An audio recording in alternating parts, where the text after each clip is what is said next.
Today's review has nothing to do with the latest and greatest. Let's call this a review of one of the older and greatest Nikon lenses. It wasn't designed with DSLRs in mind because they didn't exist yet. This baby is from the late 1970s and early 80s, but it will work great with all Nikon DSLRs and even better with ones that allow you to store non-CPU data for AI and Series E manual focus lenses. One thing we have working in our favor with Nikon is that they have supported the F-mount for decades.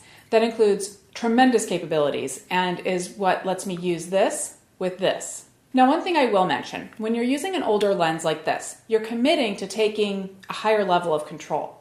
With this lens on a D810, you're setting the aperture on the lens itself, and you're also setting the focus.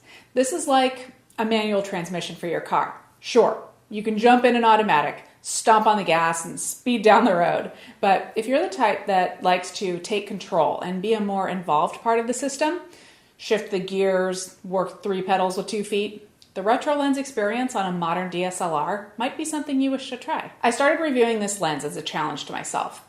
I wasn't sure if I'd enjoy it or not. After all, with, these newer lenses that I have, I don't think much about the lens at all. I set my camera the way I'd like, I point, and I shoot. I'm not thinking about the rotation of the lens, the focusing process, or the physical aperture adjustments. What happened as I started shooting the lens is that I was having fun, and I felt more involved in the process. Something you may experience sometimes with an autofocus lens is that it has to hunt to focus, especially in lower light. And that can be frustrating as you're half pressing the shutter button, hoping that it locks focus this time. With manual focus, you're composing while also trying to manually lock in the focus. There's more going on with your hands and more with your brain too. I was thinking that might interfere with my artistic process, but I found that it actually helped. And I really started looking at composition differently. Rather than everything snapping into focus exactly where I wanted, I found my eyes scanning around the scene more and sometimes changing focus to areas where I originally ignored. As tedious as it may sound for those who grew up in an autofocus world, it's less bothersome than you may think.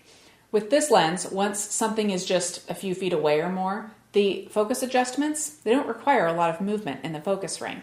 My D810 shows me an arrow in the viewfinder, pointing me in the direction to move the focus ring. You're still choosing a focus area, and then the camera tells you what to do.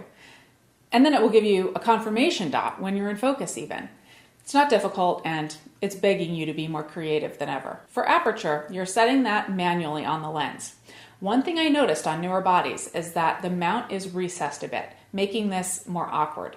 Let's take a look. Here's the lens on my D810, and you really need to get your fingers in here.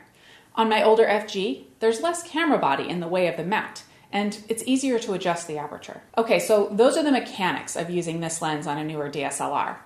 But how does it perform? Well, let me say this. It's not up to the standard of something like this newer, sleeker 50mm f1.8G lens. And if that's what you're after, the automatic experience, definitely go with something like the newer lens. But if you're looking for the thrill of doing something a little different and a little quirky, this older 50mm has you covered. In fact, it performed much better than I expected, even wide open at f1.8. The key with prime lenses, for me, is how light they are. At under 5 ounces, this is one of the lightest Nikon f-mount lenses ever made. Until I started shooting with it for this review, I didn't realize how much smaller it is than the newer 50mm AFD and 50mm G lenses. It truly felt like carrying the camera body around with just a body cap on it. Now, as they say, the proof is in the pudding. Raymond attached this lens to his D800, and it functioned exactly as expected with the camera, so we hit the forests of northern Arizona for a woodsy, vintage-style portrait shoot.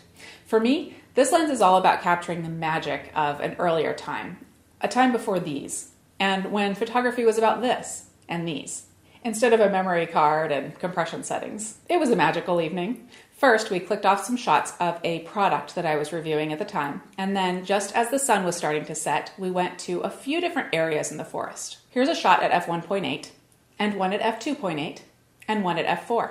The photos came out great, and they stood up very well to even a modern, pixel-peeping level of scrutiny. Are there some quirks? Sure, just like there would have been in 1979 if we'd been in the same location shooting film. VIPs, log in at snapchick.com to see a complete gallery of images from this magical retro forest shoot.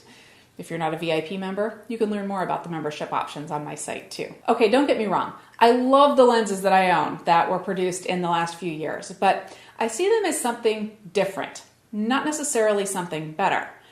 Back then, we couldn't pull the images up on home computers and scrutinize edge sharpness versus center sharpness at 200% magnification.